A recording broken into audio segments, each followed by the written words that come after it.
Assalamu alaikum and hello. This is SN Postwal from Property Guys. Hope you guys are doing good. I just want to remind you a little thing about why we should invest in property nowadays. सबसे पहली reason ये है कि जैसा कि आपको पता है कि गवर्नमेंट ने जो इंटरेस्ट रेट्स हैं, जो कि प्रॉफिट रेट्स हैं, जो डाउन कर दिए हैं 5 to 7%।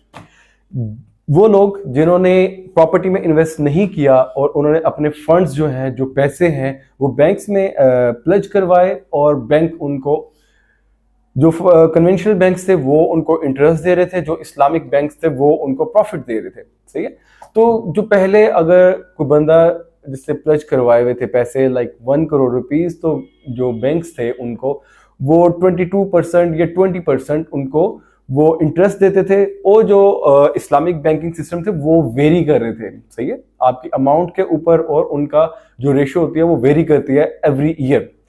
तो अब जो कि क्योंकि गवर्नमेंट ने टैक्स वो इंटरेस्ट रेट्स डाउन कर दिए हैं, तो जो लोग जो फ्यूचर में अब अपने 5 इयर्स या 10 इयर्स का जिनका प्लान है बैंक्स के अंदर इन्वेस्टमेंट रखने का, वो इस चीज के ऊपर सोचें। एक तो इंटरेस्ट है अगर आप कन्वेंशनल बैंकिंग के थ्रू कर रहे हैं, और अगर आप इस्लामिक बैंकिंग के थ्रू इसमें इन्वेस्टमेंट की हुई है, आपने अपने फंड्स उसके अंदर रखे हुए हैं, तो आपको वो ज्यादा प्रॉफिट देने वाले नहीं है। क्योंकि गवर्नमेंट ने अभी अगर इंक्रीज कर दिया, वो उनका डिफरेंस आया 5 to 7%। अगर वो पहले ही बैंक्स आपको जो 17 से 22 या 20% दे रहे थे, जिसमें से वो आपके टैक्स डिडक्ट करके 2 to 3% टैक्स डिडक्ट करके आपको 5 to 10% आपको जो वो प्रॉफिट्स मिलता था, या जो क्या नाम लेते जो फाइनेंशियल कन्वेंशनल बैंक्स थे वो जो उनके ऊपर इंटरेस्ट देते थे, वो आपके पास कोई 10% या 11% बचता था। तो अब वो जाके आपको कोई 8-9% बचा करेगा। तो it's better to invest in property right now, because property के रेट्स भी डाउन हुए हुए हैं। प्रॉपर्टी के रेट्स डाउन हुए हुए हैं। एक बार फिर कहता है, चलो प्रॉपर्टी के रेट्स डाउन हुए हुए, तो अभी अपनी वो जो फंड्स हैं उनको विड्रॉ करवा के प्रॉपर्टी में इन्वेस्ट करें। This is the best time to invest in property right now. उसके बाद जब प्रॉपर्टी में इन्वेस्टमेंट हो गई, जब बैंक्स के रेट वाकई ही डाउन ज्यादा हो गए, तो लोगों ने ज्यादा इन्वेस्टमेंट कर देनी है प्रॉपर्टी सेक्टर में, रियल एस्टेट सेक्टर में। सही है। तो फिर आपकी प्रॉपर्टी के रेट्स हो जाएंगे इंक्रीज, और फिर आप सोचेंगे कि हम उस टाइम प्रॉपर्टी में इन्वेस्ट कर देते। ठीक है।